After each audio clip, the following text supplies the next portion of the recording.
officials have evidence Iran shipping heavy arms to Taliban terrorists inside of Afghanistan.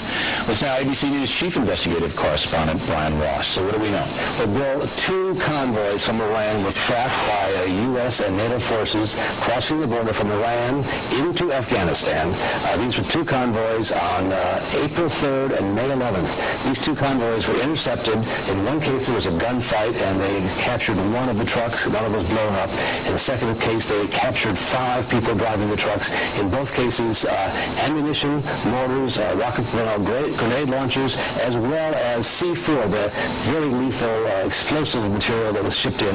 And on top of that, they have discovered some of these very deadly roadside bombs of the same kind seen in Iraq, now showing up in Afghanistan, both provided by Iran because they found the same markings on both. According to the intelligence analysis we saw, they were identical. And one interesting footnote, some of those explosives that were seen in Iraq initially had fake U.S. markings, misdirection. The same fake U.S. markings were found on the material in Afghanistan. Now, the factors investigated the Iraq situation, and we know beyond any doubt that for years, arms have been going from Iran into Iraq, mostly bombs and bomb-making equipment.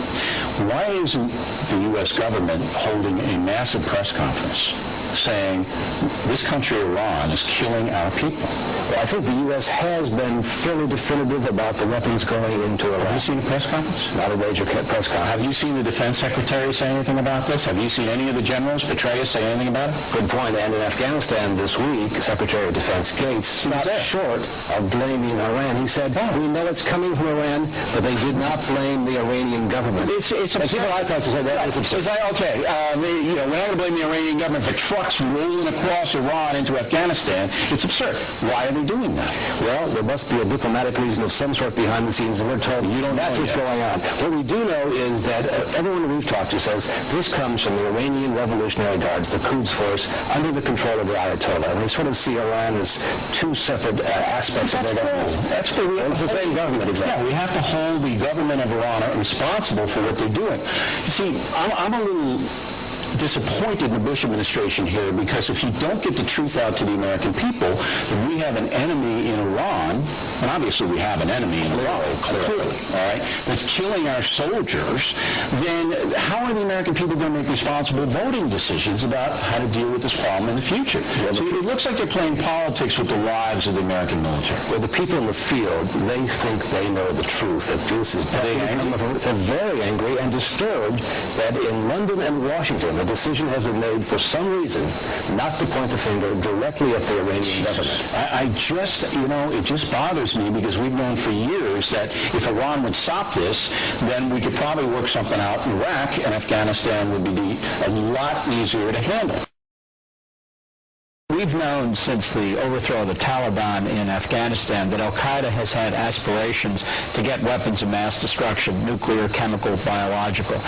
Even though this particular plot may not have been that close to the point, I think this underlines that we face not simply suicide bombers, we face people who have a very clear intention and perhaps a growing capability to do enormous damage. We need to take it more seriously. You had been arguing even in your days as UN ambassador, and even afterwards, some differences with the Bush administration itself about the severity of Iran and how real that threat is, and how they might provide the means and the muscle to carry something like this off. Right. We know that Iran is the central banker of international terrorism, as Secretary Rice likes to say, supplying Hamas, Hezbollah, Palestinian Islamic Jihad.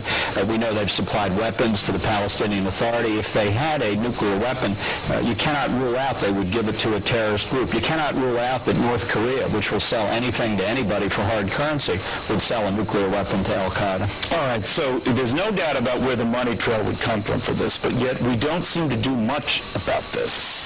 Well, I'd have to say I am very worried that nearly 6 years after 9/11, people are simply not focusing the way they should. There is a sense of complacency. I think your earlier commentators made that point quite accurately. And I hope it's not going to take another 9/11 to wake us up, particularly not a 9/11 with weapons of mass destruction. How likely is that, Ambassador? I know we always talk about various threats here. The biggest nightmare, at least for me, and I'm sure for a lot of other folks, is the nuclear one. And we always refer to it as a dirty bomb. But you've argued it could be a heck of a lot worse than that. That could be a real nuclear weapon. And I think this is, if you look at the pattern we've seen in the past year, the JFK plot, the Fort Dix plot, the tunnels into Manhattan, the Sears Tower in Chicago, this is, I think the best we can say about it is that our law enforcement authorities are doing an outstanding job in preventing these plots from coming to fruition. But these guys have to succeed only once. As the terrorists have said, we have to succeed every time. And that's why I think the most disturbing thing I've heard in response to this indictment is the comment from some people that the threat was not imminent, as if we have to have just-in-time counterterrorism. That is a prescription for mass tragedy in this country. The issue in developing nuclear weapons is getting highly enriched uranium or plutonium. Once you get that, the actual fabrication of the weapon itself is not that difficult. But they've demonstrated they're pursuing, and have been for 20 years, a strategic intent is what we should focus on, and to stop them before they get closer.